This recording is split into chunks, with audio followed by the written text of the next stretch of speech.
ഈശോ മിശിഹായ്ക്ക് സ്തുതിയായിരിക്കട്ടെ. ഞാൻ മാണിപ്പറമ്പിലച്ചൻ.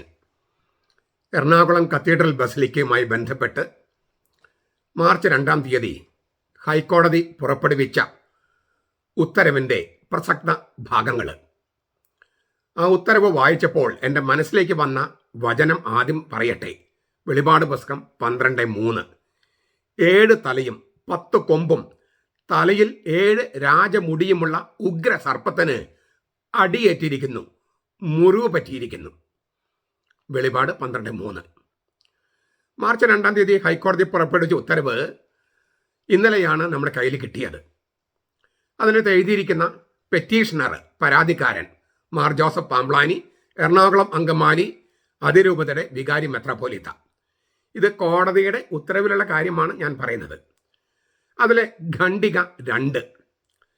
സഭയിലെ വിമത ഗ്രൂപ്പിലെ കുറേയധികം ആളുകൾ ബസിലിക്ക പള്ളിയിൽ അതിക്രമിച്ച് കയറിയിട്ട് അവിടെ തന്നെ തമ്പടിച്ചിരിക്കുന്നതിനാൽ സഭയിലെ മറ്റു വിശ്വാസികൾക്ക് പ്രവേശിക്കാനുള്ള അവകാശത്തിന് നിയന്ത്രണം വരുത്തിയിരിക്കുന്നുവെന്ന് പരാതിക്കാരൻ ആരോപിച്ചിരിക്കുന്നു.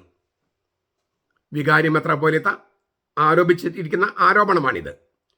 ഞാൻ അതിൻ്റെ ഇംഗ്ലീഷ് കൂടി ഒന്ന് വായിക്കുകയാണ്. ജഡ്ജി എഴുതിയിരിക്കുന്നത്, ബെച്ചു കുര്യൻ എന്ന് പറഞ്ഞ ജഡ്ജി എഴുതിയിരിക്കുന്നത്, The writ petitioner alleged that many persons who form the dissenting group in the church have trespassed into the church and are remaining inside, restricting the right of access to other believers of the church. ഇതിലെ വാക്കുകളൊക്കെ നോക്കണേ. സഭയിലെ വിമത ഗ്രൂപ്പിലെ കുറെ അധികം ആളുകൾ, വിമത group, descending group in the church എന്നുള്ളത് ബെച്ചുകുര്യൻ സോഫ്റ്റായിട്ട് എഴുതിയതാണ്. ഈ പരാതിക്കാരൻ വികാരി മെത്രാപ്പോലീത്ത കൊടുത്തിരിക്കുന്ന ആ പരാതിയിൽ അഫിഡവിറ്റിൽ എന്താ എഴുതിയിരിക്കുന്ന അറിയാമോ? ഹൂലിഗൻസ്. നിങ്ങളൊന്ന് ഡിക്ഷണറി ഒന്ന് എടുത്ത് വായിച്ചു നോക്കിയാൽ എന്താണ് ഹൂലിഗൻസ്? തെമ്മാടികൾ, തെണ്ടികൾ, തെരുവ് ഗുണ്ടകൾ. മാർപ്പാപ്പയോടൊപ്പം സിനഡ് എടുത്ത തീരുമാനത്തോടൊപ്പം നിൽക്കുന്ന സീറോ മലബാർ സഭയുടെ സത്യവിശ്വാസികൾക്കെതിരെ വികാരി മെത്രാപ്പോലീത്ത ഹൈക്കോടതിയിൽ നൽകിയിരിക്കുന്ന സത്യവാങ്മൂലത്തില് മാർപ്പാപ്പയുടെ കൂടെ നിൽക്കുന്നവരെ വിശേഷിപ്പിച്ചിരിക്കുന്ന വാക്കാണ് തെണ്ടികള്, തെമ്മാടികള്, തെരുവ് ഗുണ്ടകള്, ഹൂലിഗൻസ്. ഈ സഭ്യമായ ഭാഷ ഉപയോഗിക്കണം എന്ന് മെത്രാമാർ പറയുന്നത് മെത്രാമാർക്കും ബാധകമാണ്. ഇംഗ്ലീഷിൽ എഴുതിക്കൊണ്ട് ഈ ഭാഷ സഭ്യമാകുമോ? ഒരു മെത്രാപ്പോലീത്തയ്ക്ക് പറയാൻ പറ്റിയ ഭാഷയാണോ ഇത്? ഞങ്ങളുടെ കുറച്ച് ആളുകളുടെ പറഞ്ഞെങ്കിൽ മനസ്സിലാക്കാം. എന്നിട്ട് മത തീവ്രവാദികളുമായി ബന്ധമുള്ളവരെ ചേർത്ത് പിടിച്ചിട്ട് അവരെ വിശുദ്ധരായിട്ട് പ്രഖ്യാപിക്കുന്ന ഇങ്ങനെയുള്ള നേതൃത്വം നമുക്ക് വേണോ വേണ്ടേ എന്ന് നിങ്ങൾ വളരെ ഗൗരവത്തോടെ ചിന്തിക്കണം. രണ്ടാമത് പറഞ്ഞിരിക്കുകയാണ്, പള്ളിയിൽ അതിക്രമിച്ച് കയറിയിട്ട്. നമ്മൾ അതിക്രമിച്ച് കയറിയോ? നമ്മൾ കുറച്ച് കഴിയുമ്പോൾ കാണും കോടതി എന്താണ് വിധിച്ചിരിക്കുന്നതെന്ന്. കഥ കാത്തിരിക്കാം. പിന്നെ കുറേ അധികം ആളുകൾ, അത് പറഞ്ഞ് നന്നായി. ഇത്ര നാൾ എന്താ പറഞ്ഞുകൊണ്ടിരുന്നത്? വിരലിൽ എണ്ണാവുന്ന ആളുകൾ എന്നാണ്. അപ്പം അത് മാറ്റി പറഞ്ഞല്ലോ, കുറേ അധികം ആളുകളുണ്ട്. ഇനി ഈ കോടതി ഉത്തരവിലെ ബെച്ചുകുര്യൻ്റെ ജഡ്ജിയുടെ ഉത്തരവിലെ 3-ാമത്തെ ഖണ്ഡിക, ഈ ആരോപണം പെറ്റീഷണറുടെ, അതായത് പരാതിക്കാരനായ ഈ വികാരി മെത്രാപ്പോലീത്തയുടെ ആരോപണം തള്ളിക്കളയുന്ന പ്രതികള് പരാതിക്കാരൻ റിട്ട് പെറ്റീഷനിൽ പറഞ്ഞിരിക്കുന്ന വാദമുഖങ്ങൾ തള്ളിക്കളഞ്ഞുകൊണ്ട് തന്നെ പരാതിക്കാരനെതിരെയും അദ്ദേഹത്തിന്റെ കൂടെയുള്ളവർക്കെതിരെയും ചാർത്തിയിരിക്കുന്ന കുറ്റം ഇതാണ്. വളരെ ഗൗരവമായിട്ട് എഴുതിയിരിക്കുന്നത്. വിവിധ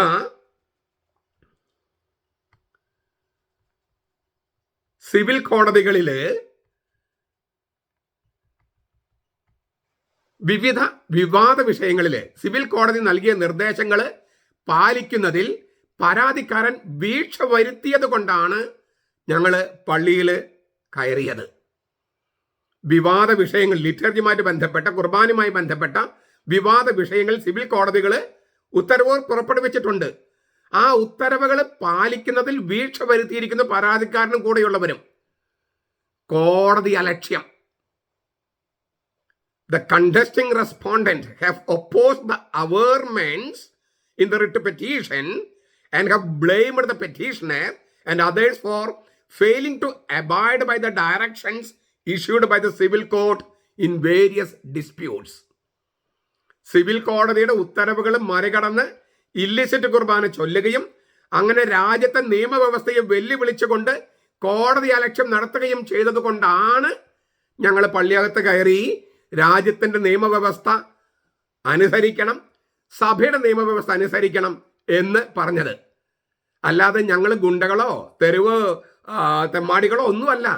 രാജ്യത്തിന്റെ നിയമവ്യവസ്ഥ ലംഘിച്ച ആള് രാജ്യത്തിന്റെ നിയമങ്ങൾ പാലിക്കണം, കോടതിയുടെ നിയമങ്ങൾ പാലിക്കണം, കോടതി അലക്ഷ്യം കാണിക്കരുത് എന്ന് പറഞ്ഞിട്ട് ഞങ്ങൾ കയറിയത്. അവരെയാണോ തെണ്ടികളിലും തെമ്മാടികളിലും ഗുണ്ടകളിലും വികാരി മെത്രാപ്പോലീത്ത വിശേഷിപ്പിച്ചിരിക്കുന്നത്? ഖണ്ഡിക 4 മുതൽ 6 വരെ ജഡ്ജി ഹൈക്കോടതി മുൻ ജഡ്ജി TR രാമചന്ദ്രൻ നായരെ മധ്യസ്ഥനായി നിയമിക്കുന്നതിനെ കുറിച്ചാണ്. നമ്മൾ അതേക്കുറിച്ച് ഇന്നലെ പറഞ്ഞതാണ്. അപ്പം അതിൻ്റെ വിശദാംശങ്ങളിലേക്ക് പോകുന്നില്ല. 7ാം ഖണ്ഡിക വളരെ പ്രധാനപ്പെട്ടതാണ്.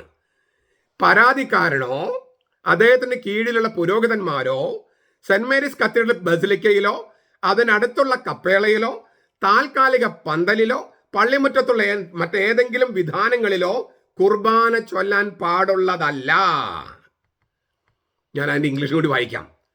ദ പെറ്റീഷണർ, അതായത് വികാരി മെത്രാപ്പോലീത്ത, the petitioner and all priest under him will not perform or conduct holy mass kurbana at the St. Mary's Cathedral Basilica Church, Broadway, Ernakulam, including the chapel adjacent thereto, or in temporary building or structure within the church premises, pending the mediation. ഈ മധ്യസ്ഥ ഇത് ഇല്ലേ, അതിൻ്റെ കീഴിലായതുകൊണ്ട് മധ്യസ്ഥൻ അതിൻ്റെ തീരുമാനം എടുക്കുന്നതിന് മുൻപ് പരാതിക്കാരനോ അദ്ദേഹത്തിന്റെ കീഴിലുള്ള പുരോഹിതന്മാരോ സെന്റ് മേരീസ് കത്തീഡ്രൽ ബസിലിക്കയിലോ അതിനടുത്തുള്ള കപ്പേളയിലോ താൽക്കാലിക പന്തൽ കെട്ടിയോ പള്ളിമുറ്റത്തോ മറ്റേതെങ്കിലും സ്ഥലത്തുള്ള വിധാനങ്ങളിലോ കുർബാന ചൊല്ലാൻ പാടില്ല. അപ്പൊ ഇതിനു മുമ്പ് പന്തൽ കെട്ടി പട്ടം കൊടുത്ത് കുർബാന ചൊല്ലിയത് സിവിൽ കോടതിയിലെ നിർദ്ദേശം നിലനിൽക്കുമ്പോഴായിരുന്നു. അങ്ങനെ ചെയ്തത് ആ സിവിൽ കോടതിയിലെ ആ ഉത്തരവ് ഹൈക്കോടതി നമ്മൾ ഹാജരാക്കി. അപ്പോൾ ആ കാര്യം എൻഡോഴ്സ് ചെയ്യുകയാണ് ഹൈക്കോടതി ചെയ്തിരിക്കുന്നത്. അപ്പോൾ കോടതിയുടെ ഉത്തരവ് നിലനിൽക്കെ പന്തൽ കെട്ടി സാങ്കേതികത്വം പറഞ്ഞ് ബസിലിക്കയിലാണ് കുർബാന പാടില്ല എന്ന് പറഞ്ഞിട്ടുള്ളൂ, കപ്പേളയിൽ പറഞ്ഞിട്ടില്ല, പള്ളിമുറ്റത്ത് പറഞ്ഞിട്ടില്ല എന്നുള്ള സാങ്കേതികത്വം പറഞ്ഞ് കോടതി അലക്ഷ്യം ചെയ്തുവെന്നാണ്. അത് കോടതി അലക്ഷ്യമാകുമോ, പോലീസ് സംരക്ഷണം കൊടുത്ത പോലീസ് പുലിവാലി പിടിക്കുമോ, അത് വഴി അറിയും. സിവിൽ കോടതിയെയോ രാജ്യത്തെ നിയമവ്യവസ്ഥയെയോ ബഹുമാനിക്കാത്തവനും വിശ്വസിക്കാത്തവനുമാണ് പരാതിക്കാരൻ എന്ന് ഹൈക്കോടതി പറയാതെ പറഞ്ഞിരിക്കുകയാണ്. അതുകൊണ്ടാണ് പന്തൽ കെട്ടൊന്നും ചെയ്യാൻ പാടില്ലെന്ന് പറഞ്ഞത്. നിങ്ങൾ മുമ്പ് പന്തൽ കെട്ടി ചെയ്തു, അത് ഞങ്ങൾ പിന്നീട് പരിശോധിക്കാം. അത് ഈ കേസും മറ്റേ കേസിൽ നിന്ന് ഡീലിങ്ക് ചെയ്തിട്ടുണ്ട്. അതായത് ബസിലിക്കയിലെ കുത്തിയിരിപ്പ് കേസും പന്തൽ കെട്ടി കുർബാന ചൊല്ലി പട്ടം കൊടുത്തത് അത് കോടതി അലക്ഷ്യമാണോ അല്ലേ എന്ന് ആ കേസ് വേറെ പരിഗണിക്കുമെന്ന് ഹൈക്കോടതി വ്യക്തമാക്കിയിട്ടുണ്ട്. 7ാം ഖണ്ഡികയിൽ 2ാമത്തെ കാര്യം, ബസിലിക്ക പള്ളി രാവിലെ 5:30 മുതൽ രാത്രി 8 വരെ തുറന്നിരിക്കുമെന്ന് പരാതിക്കാരൻ ഉറപ്പാക്കണം. ആർക്കും വന്ന് പ്രാർത്ഥിക്കാൻ സൗകര്യമൊരുക്കണം. അത് ഹൈക്കോടതി ഒരു പരോക്ഷമായിട്ടുള്ളൊരു കൊട്ടു കൊടുത്തിരിക്കുക. പരാതിക്കാരൻ എന്താ പറഞ്ഞത്? ഏതാനും ഗുണ്ടകള്, തെരുവ് തെമ്മാടികള്, തെണ്ടികള് പള്ളിയിൽ അതിക്രമിച്ച് കടന്ന് എന്ന് പറഞ്ഞ് ആരോപണം കൊടുത്തത്. പള്ളിയിൽ അതിക്രമിച്ച് കടന്നിട്ടില്ല. രാവിലെ 5:30 മുതൽ വൈകിട്ട് 8 മണി വരെ അത് തുറന്നിടണം. ആൾക്കാർക്ക് പ്രാർത്ഥിക്കാനുള്ള സ്ഥലമാണത്. തീർച്ചയായിട്ടും അവരെ കടന്നവര് അവർ പള്ളി അടച്ചു ഉള്ളിൽ നിന്ന്. എന്തുകൊണ്ടെന്നറിയോ? അവിടെ കോടതി അലക്ഷ്യം ചെയ്ത് രാജ്യത്തിന്റെ നിയമവ്യവസ്ഥയെ വെല്ലുവിളിച്ചുകൊണ്ട് ഇല്ലിസിറ്റ് സഭയുടെ നിയമത്തെ വെല്ലുവിളിച്ചുകൊണ്ട് 2 നിയമങ്ങൾ, സഭയുടെ നിയമത്തെയും രാജ്യത്തിന്റെ നിയമങ്ങളും വെല്ലുവിളിച്ചുകൊണ്ട് അവിടെ ഇല്ലിസിറ്റ് കുർബാന ചൊല്ലി. ഡിസംബർ 1 മുതൽ 10 വരെ 12 വരെയൊക്കെ അത് വികാരി മെത്രാപ്പോലീത്തയും ചൊല്ലി. ഇതെല്ലാം കോടതി അലക്ഷ്യമല്ലേ? മാർപ്പാപ്പ അനുസരിക്കില്ല, സഭയുടെ നിയമം അനുസരിക്കില്ല, നമ്മുടെ ഇന്ത്യൻ മഹാരാജ്യത്തിന്റെ നിയമങ്ങളും അനുസരിക്കില്ലെന്ന് പറഞ്ഞാൽ ഇവരാരാണ്?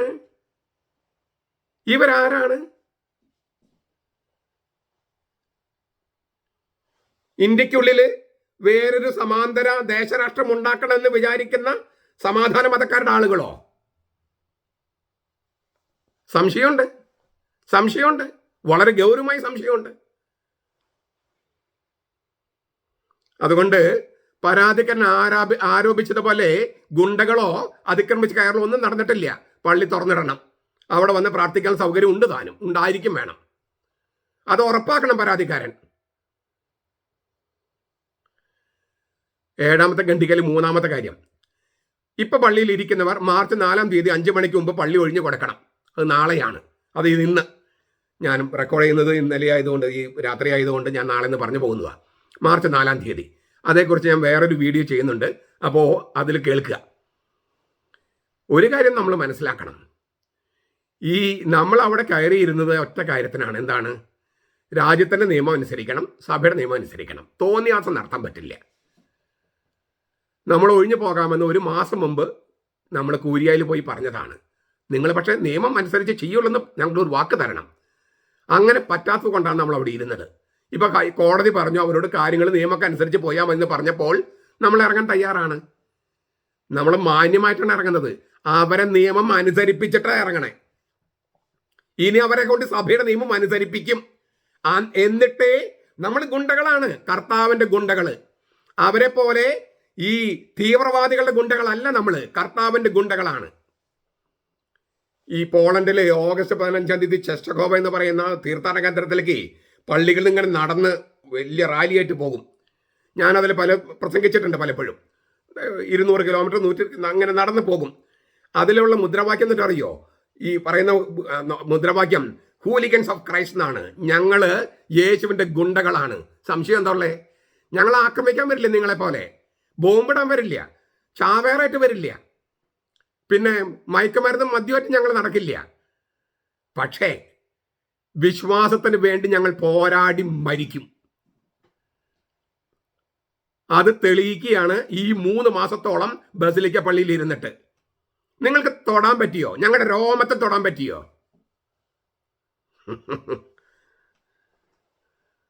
സർവശക്തരും അല്ലേ പണത്തിന് സ്വാധീനം കൊണ്ടും അഹങ്കരിച്ചിരുന്ന നിങ്ങളോട് ഞങ്ങൾ ചോദിക്കുന്നത്.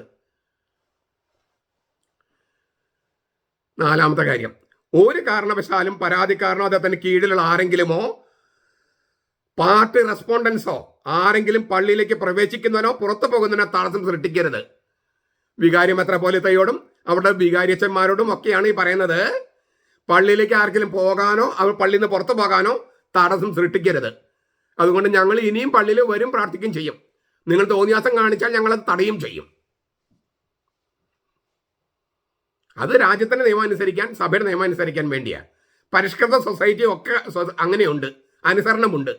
അനുസരണമില്ലാതെ തോന്നിയാസം നടക്കുന്നത് എറണാകുളം അങ്കമാലി അതിരൂപതയിൽ മാത്രമാണ്. അതിന് വളം വെച്ച് കൊടുക്കുന്ന നേതാക്കന്മാരെ നിലയ്ക്ക് നിർത്തണം. നിലയ്ക്ക് നിർത്താൻ പറ്റില്ലെങ്കിൽ അവരെ മാറ്റണം. അത് കർത്താവിന്റെ നിയമമാണ്, കർത്താവിന്റെ കൽപ്പനയാണ്. ഒരു ഇഞ്ച് പുറകോട്ട് പോകില്ല നമ്മൾ, 1 ഇഞ്ച് പോകില്ല. എല്ലാം എത്രമാരും കേൾക്കാൻ വേണ്ടിയേ പറയണേ. 7-ാമത്തെ പോയിന്റ്, 7-ാമത്തെ ഖണ്ഡികയിലെ 7-ാമത്തെ പോയിന്റ്, മധ്യസ്ഥതയില് പരാതിക്കാരൻ നേരിട്ടോ പ്രതിനിധികൾ അയച്ചോ ഹാജരാകാം. എങ്കിലും മധ്യസ്ഥനായ ന്യായാധിപന് യുക്തമെന്ന് തോന്നിയാൽ പരാതിക്കാരന് വികാരി മെത്രാപ്പോലീത്തയെ നേരിട്ട് വിളിച്ചു വരുത്താം. അങ്ങനെ വരുത്തണം. എന്നിട്ട് അവിടെ ചെന്ന് ഇരിക്കട്ടെ. വാദിയായിട്ടും പ്രതിയായിട്ടും സകല രേഖകളും മറ്റും വന്ന് ഇരിക്കട്ടെ. ചുരുക്കത്തില് ഞാൻ ആദ്യം പറഞ്ഞ കാര്യത്തിലേക്ക് ഒന്ന് പോവുക.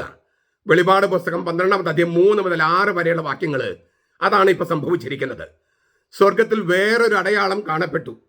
ഇതാ 7 തലയും 10 കൊമ്പുകളും തലയിൽ 7 രാജമുടിയുമായി തീയുടെ നിറമുള്ള ഉഗ്ര സർപ്പം.